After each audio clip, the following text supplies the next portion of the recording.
Hey everybody, this is Buddy. I found that little turtle crossing the bridge on the pedestrian walkway side. He was way down. I'll show you where my bicycle was parked. There's my bicycle behind that bush. He was every bit of 40 feet down that path. And so I got him and brought him up here and set him free. He's a land tortoise. He's not necessarily well, I guess he'll go in the water, but I didn't feel like just chunking him in the river. It's flooded and the currents are real bad. So I'm gonna put him up here and let him be, see what he can do. Bring his legs out, you can see how red they are. They got a pretty color red on them. His eyeball is red. He's looking at me. He's a land tortoise. I wish I had a place to take him and put him in like a reserve or something, but this is the best I can do for him. Goodbye. Look at him stick his head back in the thing. Goodbye. Alright, y'all have a good one. I'm thinking to go for a bike ride before it rains. Ooh, look at the water. We had a hard rain last night. Look how high it is. I gotta go check this out. There's the sandblasting rig. I believe he is actually doing the sandblasting right now. See him dressed in all that gear. Let's zoom in on him, get a picture of him.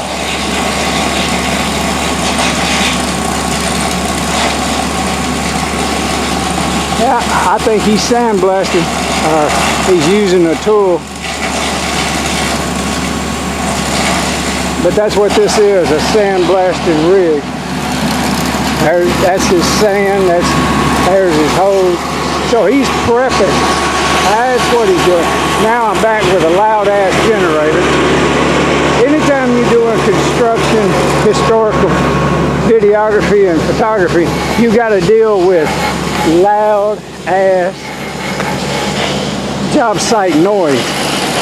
I'm going to look into seeing if I can get me a microphone that'll just pick my voice up and not the background, because this camera right here, it'll pick up somebody talking all the way over yonder.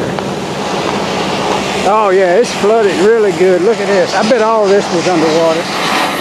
They put this broken stuff right here to keep that from washing away.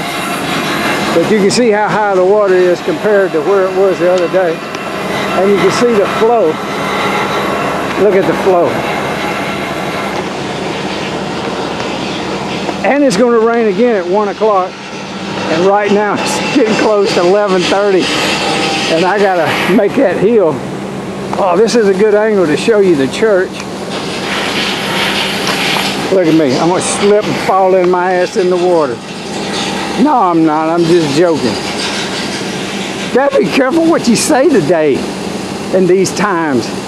I'm telling you, man, our thoughts are what is creating our reality.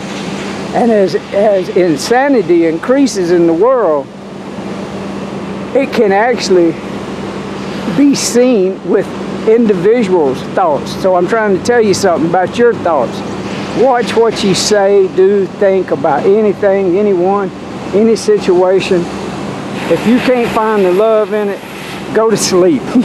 If you can't help yourself by having controlled thoughts, start practicing now, because as this calamity gets closer and closer, I believe we'll be able to actually witness something phenomenal within our own thinking, more so than maybe the people around you. But once you start realizing that your thoughts are bringing you the things you don't want, and it's doing the same for the things you do want to see in the world and what reality really is. So it's a long way from flooding over there. Look at, I get close to that tree bank right over there, show you the water. Now come up here, show you that yeah, it's a long way from flooding, but they've got those flood doors open, and we're fixing to get another hard rain. somehow they need a gauge upstream that would send out a warning so they'd have time to close these doors. But for right now, it's hit and miss, thunderstorms, and one good one could bring it up so fast it would flood again. I've seen it. Now, I don't think that's in the forecast, but I'm just telling you that until they get a way of measuring with an alarm system, like something brought in from the Corps of Engineers.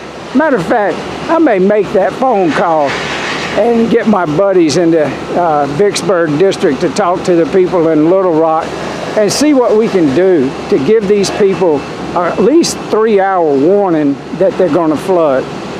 And I've seen them build it into projects along the Mississippi River and Yazoo River and the Yalabusha River in Mississippi. I know it can be done here to help Johnny know when he needs to shut his flood doors.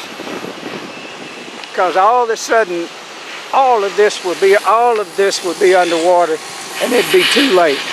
Because I know from how those, well, I wish I could see how they're designed, but I know for a fact that you got to close them, and they've got to be closed for a little while. When I say a little while, I mean for the rubber gaskets to be seated so there is no leaks, 100% no leaks. I believe you need to close them 3 hours before a flood. I may be wrong. The manufacturer may say you just need 1 hour before a flood. Well, they need to have it scientifically proven out that what it is so they can have a warning. Because these flash floods here come up quick. All right, I'm going to leave it at that. Enough preaching.